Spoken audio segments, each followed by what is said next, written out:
সেদিন সন্ধেবেলায় বিলাসপুর গ্রামের তিনজন গ্রামের বড় গাছতলাকায় বসে নিজেদের মধ্যে গল্প করছিল। ये तो এই রোজকার নাটক শুরু হয়েছে। সন্ধে হইলাই লোডশেডিং হয়ে যাচ্ছে রোজ রোজ। হ্যাঁ, তা যা বলেছিস। তবে যাই বল, সন্ধ্যেবেলায় এই সব মুড়ি খেতে খেতে আড্ডাটা কিন্তু ভালোই জমে। হ্যাঁ, একদম ঠিক কথা বলেছিস। কিন্তু কই শৈলেন কাকা তো আজ এলো না এখনো। শৈলেন কাকার কাছে এই সন্ধ্যেবেলায় গল্প না শুনলে কোনো আনন্দই নেই। এই কি সব বলছিস? ওইগুলো কোনো গল্প নয়, সব সত্যি ঘটনা। ধু, আমার তো মনে হয় না ওগুলো কোনো সত্যি ঘটনা। কেন, আগের বারের ঘটনাটা তোর মনে নেই? সেই যে শৈলেন কাকা বলেছিল কোন ধুমগড় নামে জায়গাতে নাকি একটা কুয়োর ভিতরে পিশাচ থাকতো, তাও আবার হয় নাকি? এই দুনিয়ায় চোখের সামনে যা দেখা যায় তার বাইরে অনেক কিছু হয়, তা হয়তো তুই বিশ্বাস করিস না, তাই এসব বলছিস। তিনজন এইভাবে গল্প করছে, এমন সময় একজন বয়স্ক লোক সেখানে এসে উপস্থিত হয়। কি হে, কেমন আছো সব? আজও তো সন্ধে হতে না হতেই লোডশেডিং হয়ে গেল। ওই তো শৈলেন কাকা চলে এসেছে। আর এই লোডশেডিং এর কথা কি বলবো। যাকে বসো বসো, তোমার কথাই বলা বলি করছিলাম। আমরা তো ভাবছিলাম আজ বোধহয় তুমি আসবে না। তুমি না এলে তো আমাদের আড্ডাটাই জমে না।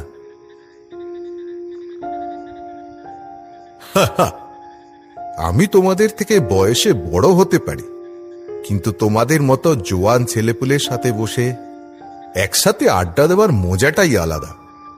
ওই বুড়োদের সাথে বসে পরনিন্দা পরচর্চা করা আমার একদম পোষায় না। এই নাও কাকা, গরম গরম চপ মুড়ি। বাহ, এই সুন্দর সন্ধ্যায় গরম গরম চপ মুড়ি, দারুণ ব্যাপার। তা শৈলেন কাকা, আজ তোমার জীবনে কোন ঘটনা শোনাবে? আচ্ছা কাকা, তুমি সামনে থেকে কখনো কোনো ভূত দেখেছো? শৈলেন কাকা কিছু সময় ভেবে নিয়ে বলতে শুরু করে। তোমরা হয়তো ভাবতে পারো যে আমি তোমাদের যে ঘটনাগুলো বলি সেগুলো সবই মন গড়া, তবে তা কিন্তু একেবারেই নয়। আমি ডাক্তার হিসাবে এই দেশের বিভিন্ন জায়গাতে থেকেছি, সেখান থেকে কত রকম অভিজ্ঞতা আমার হয়েছে, আর সেগুলোই তোমাদেরকে শোনাই। সত্যি কাকা, তুমি যে ঘটনাগুলো বলো সেগুলি শুনলে তো যে কারণ ভয় লেগে যাবে। শৈলেন কাকা, আজকে তোমার নিজের চোখে দেখা কোনো ভূতের গল্প বলো। বেশ, আজকে একটু অন্য ধরনের ঘটনা শোনাবো। আশা করছি ঘটনাটা ভয়ের সাথে সাথে তোমাদের মনও ছুঁয়ে যাবে। তখন আমার বয়স অনেক কম, ডাক্তার হিসাবে সবে কর্মজীবন শুরু করেছি। তখন আমি ডাক্তার হিসেবে বদলি হয়েছিলাম দুর্লভপুর নামের একটি গ্রামে। গ্রামটা ছিল শহর থেকে অনেক দূরে, সেখানে তখনও আলো গিয়ে তার জায়গা দখল করতে পারেনি। আমার জায়গাটা বেশ পছন্দ হয়ে যায়। সেখানকার মানুষজনও আমাকে কিছুদিনের মধ্যেই আপন করে নেয়। সেদিন গ্রামের দুজন লোক এসেছিল দেখা করতে। আমাদের এই গ্রামটা আপনার কেমন লাগছে ডাক্তারবাবু? বেশ ভালোই লাগছে জায়গাটা, বেশ শান্ত ও সুন্দর তোমাদের এই গ্রাম। তা ডাক্তারবাবু, আপনার এখানে থাকতে কোনো অসুবিধা হচ্ছে না তো? কোনো অসুবিধা হলে বা কিছুর প্রয়োজন হলে আমাদের কিন্তু অবশ্যই বলবেন, হ্যাঁ? না না, কোনো অসুবিধা হচ্ছে না। একা মানুষ থাকি, তাই সমস্যা কিছু নেই। আর বগলাদা তো আছেই, রান্না বান্না সব করে দিয়ে যায়। বেশ ভালো, কোনো অসুবিধা নেই। যাক, জেনে বেশ খুশি হলাম। তবে ডাক্তারবাবু, আপনাকে একটা কথা বলার ছিল। লোকটার কথা শুনে বেশ অবাক হলাম। হাসি খুশি মানুষ দুটো কয়েক মুহূর্তের মধ্যেই বেশ গম্ভীর হয়ে পড়ল। তুমি কি বিশেষ কিছু বলতে চাও? সে তো বলতেই চাই। আসলে আপনি তো গ্রামের একেবারে শেষের দিকটায় থাকেন, তাই বলছি এই জায়গাটা বিশেষ সুবিধার নয়। কেন এমন কথা বলছো কেন? আপনি অন্ধকার হলে খুব একটা বাইরে বেরোবেন না, আর হাসপাতাল থেকেও চেষ্টা করবেন সন্ধ্যের আগে আগে ফিরে আসতে। আপনার কোয়ার্টারের পিছন দিকে যে রাস্তাটা ওই জঙ্গলের দিকে গেছে, ওই পথটা দুর্নাম আছে ডাক্তারবাবু। দুর্নাম? দুর্নাম বলতে? চোর ডাকাতের উপর দোবাসে ডাক্তারবাবু। রাতে সেই পথে একা কাউরে পেলে একদম সারে না, এমনকি মেরেও ফেলে। এ তো বেশ ভয়ানক বিষয়। পুলিশ কিছু করছে না? পুলিশ ওদের খুঁজে পেলে তবে তো কিছু করবে, তাই না? তাই আপনি নিজেই সাবধান থাকেন।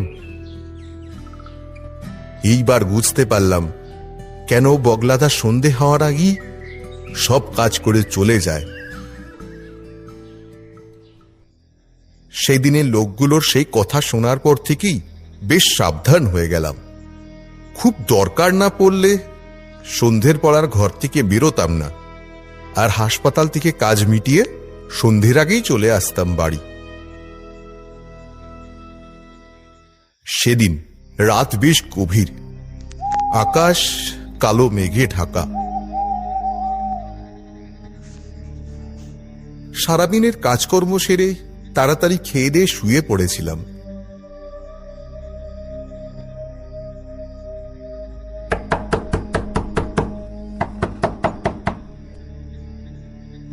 হঠাৎ একটি আওয়াজে গভীর ঘুমটা ভেঙে যায়।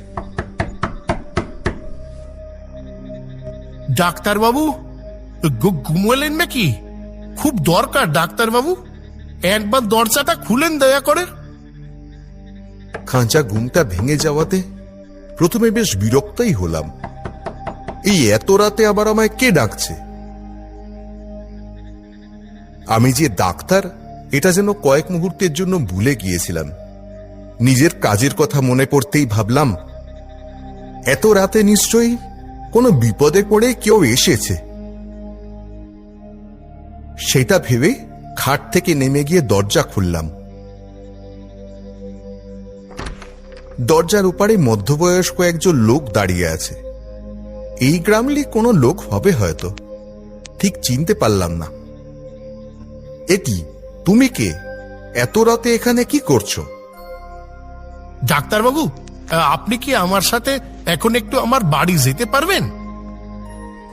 এই এত রাতে? হ্যাঁ ডাক্তারবাবু, আসলে আমার মায়ের শরীরটা খুব খারাপ, বিছানা ছেড়ে উঠতে পারছে না। তাই নাকি? কিন্তু তোমার বাড়ি কোথায়? আমার বাড়ি ও জঙ্গল পেরিয়ে ওই পাশের গ্রামটায়। আসলে আমার মায়ের শরীরটা তো খুব খারাপ, আমার বাবারও বয়স হয়েছে। এত রাতে তাই আমি এলাম আপনারে ডাকতে। বাবা তো মাকে ছেড়ে আসতে পারছে না।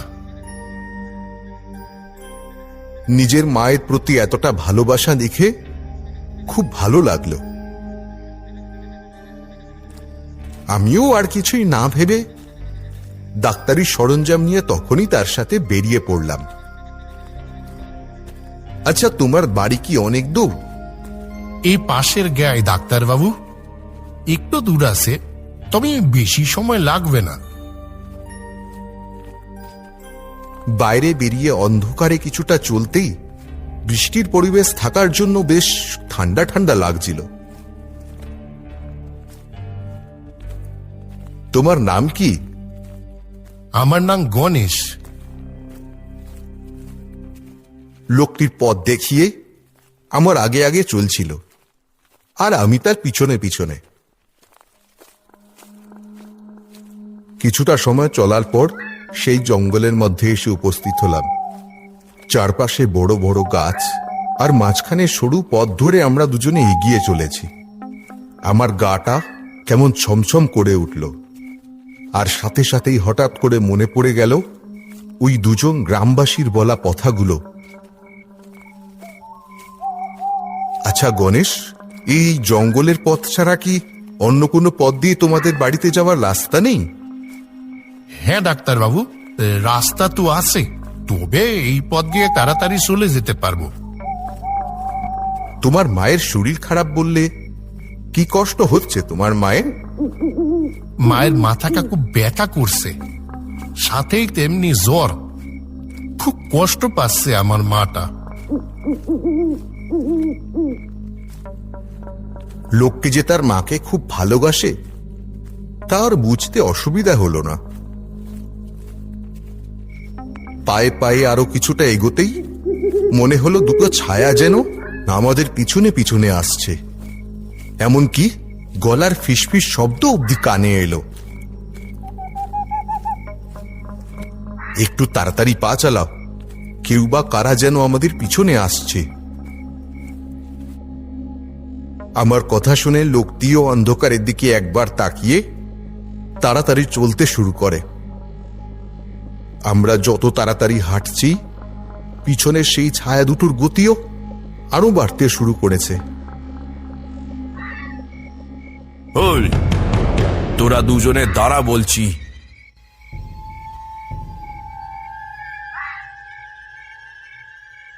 এই যা মাল আছে তাড়াতাড়ি দিয়ে দে, না হলে এক্ষুনি লাশ বানিয়ে দেব।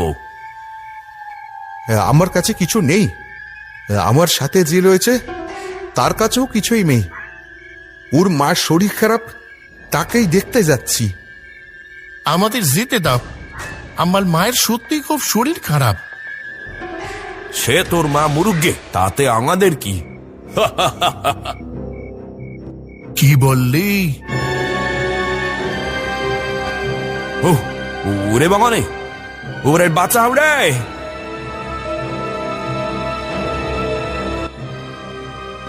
এ কি, এটা কি হলো?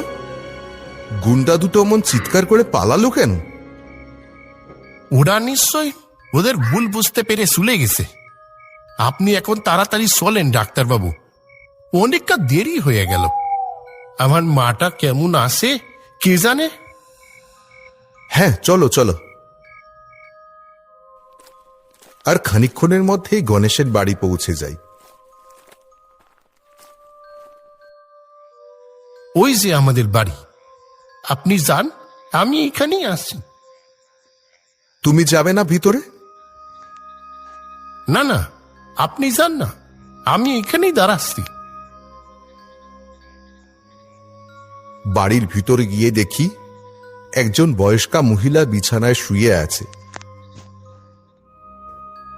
মুখে চোখে যন্ত্রণার ছাপ স্পষ্ট, আর তার পাশে বসে রয়েছেন একজন বয়স্ক লোক।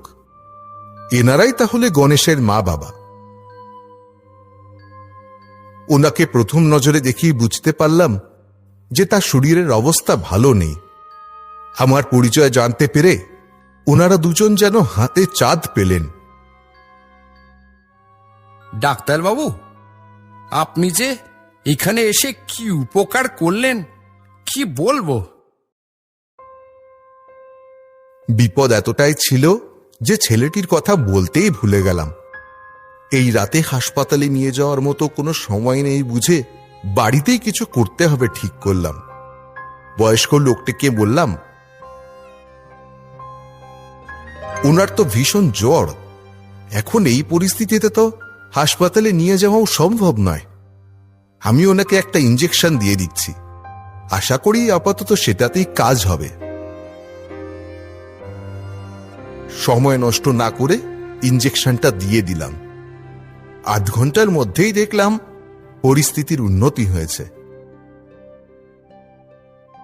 আপনি সত্যি ভগবান ডাক্তারবাবু। আপনি যদি আজকে সঠিক সময় না আসতেন তো। আপনি চিন্তা করবেন না, সকালের ভিতরেই ঠিক হয়ে যাবেন আপনি। আর আমি ভগবান একেবারেই নই, বরং আপনারা এত ভাগ্যবান যে গণেশের মতো একজন মানুষ আপনাদের ছেলে। গণেশ? হ্যাঁ, গণেশই তো গেছিল আমার ঘরে, গিয়ে জানালো তার মায়ের খুব শরীর খারাপ। ওর কথা শুনেই তো আমি তাড়াতাড়ি চলে এলাম। গণেশ আপনারই ডেকে এনেছে ওর মায়ের কথা ভেবে? কি সব বলছেন? কেন, কি হয়েছে? এরকম অবাক হচ্ছেন কেন? বয়স্ক লোকটি ঘরের একটি পুরনো ট্রাঙ্ক থেকে একটি ছবি এনে আমার সামনে ধরে বলে, দেখুন তো, এ কি আপনারই ডেকে এনেছে?